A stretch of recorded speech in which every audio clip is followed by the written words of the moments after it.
नमस्कार, आप देख रहे हैं माई पीडीएस समाचार। मैं हूं ब्रजेश कुमार। देखिए, जिस तरह से जो है बिहार विधानसभा का चुनाव का परिणाम आया, उसके बाद से जो है महागठबंधन की ओर से काफ़ी ज़्यादा नाराज़गी दिखी जा रही है। आपको बता दें कि पालीगंज विधानसभा से जीते प्रत्याशी माले के संदीप सौरभ ने कहा कि हमने तो जीत गया है, लेकिन ईवीएम पर हमें भरोसा नहीं है। शुरू से हमने जो है कहते आया है कि हमें बैलेट पेपर से ही चुनाव होनी चाहिए। पहले संदीप सौरभ की आप पूरी बयानों को सुनिए।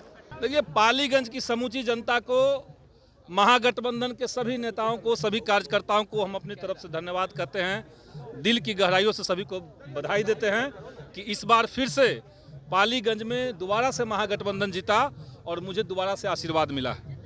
जहां तक पूरे बिहार के रिजल्ट की बात है तो निश्चित तौर से वो अप्रत्याशित है।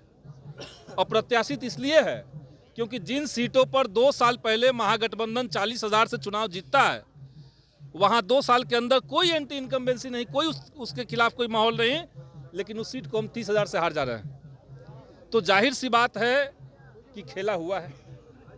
चुनाव जीत गए हैं, तब भी हम बार बार कहेंगे कि चुनाव ईवीएम से बंद होना चाहिए।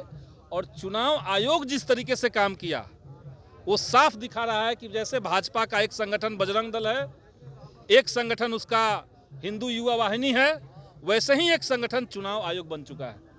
इस पर लगाम लगना चाहिए, तभी देश का लोकतंत्र बचेगा, तभी देश का संविधान बचेगा। तो इस पर आवाज उठाइएगा आप लोग। चूक कहाँ हुई ये हम तो अचानक से नहीं कह देंगे। ये तो महागठबंधन की बैठक होगी, उस बैठक में विश्लेषण होगा तमाम सीटों पर किस कारण से सीट इस तरह का आया है, रिजल्ट इस तरह का आया है। हम लोग खुद चिंतन करेंगे। हमारी पार्टी की भी सीटें घट गई हैं, तो हम सब लोग बैठ करके चिंतन करेंगे।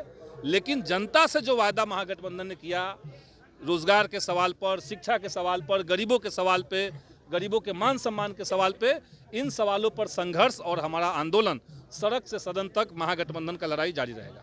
तो आपने सुना, संदीप सौरभ ने साफ तौर पर कह दिया है कि जिस तरह से हमारे नेता यानी नेता प्रतिपक्ष तेजस्वी यादव ने कहा था हर घर नौकरी देने की बात, वो सीधे हम जो बिहार की जनता है वो महागठबंधन की ओर नहीं बल्कि एनडीए की ओर रुख अपना लिया है। लेकिन साफ तौर पर देखा जा रहा है, उन्होंने साफ तौर पर जो है इलेक्शन कमीशन पर आरोप लगाते हुए कहा है कि ज्ञानेश कुमार जो है जिस तरह से जो है उन्होंने ये बी टीम बन करके बीजेपी के काम कर रही है। उन्होंने कहा संदीप सौरभ ने कि जिस तरह से जो है हिंदी युवा वाहिनी और बजरंग दल बन के बीजेपी के लिए काम करती है, उसी तरह से जो है लोकतंत्र को हत्या करने के लिए जो है वो काम कर रही है इलेक्शन कमीशन। उन्होंने ज्ञानेश कुमार पर जो है पूरी तरह से आरोप लगाता आया, कहा कि ये हमारी जीत नहीं है, ये पालीगंज की जनता की जीत है। पालीगंज की जनता जिस तरह से 2 बार हमें विधायक बनाने का काम किया है, उसके लिए पालीगंज की जनता के बहुत बहुत धन्यवाद, आभार हूँ। लेकिन मेरा पार्टी का भी जो है सीटें कमी है। यहाँ तक कि महागठबंधन जो है 30 से 40,000 सीटें जो सीट पर जो है जीतती थी, वहाँ भी जो है पूरी तरह से हार गई है। लेकिन अब कहीं ना कहीं इस पर जो है महागठबंधन की ओर से समीक्षा करने की जरूरत है। उतना तक ही नहीं, संदीप सौरभ ने साफ तौर पर कह दिया है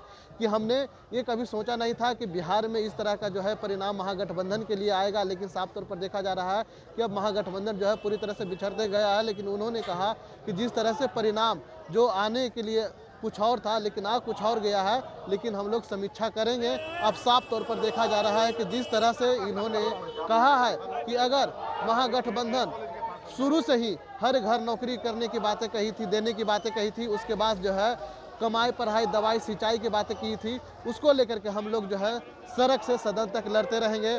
और हमारा जनता के हित में लड़ना मेरा पूरी तरह से जीवन है। और इस तरह से लेकर के जो है पालीगंज से चुने हुए नए विधायक 2 बार से जो है संदीप सौरभ ने इस तरह का बयान दिया है। साफ तौर पर देखना होगा क्या महागठबंधन के जो है समीक्षा बैठक में किस किस चीज़ पर जो है फैसला ली जाती है, कमी कहाँ रहती है, उस पर जो है महागठबंधन ने पूरी तरह से जो है बातें करेंगे।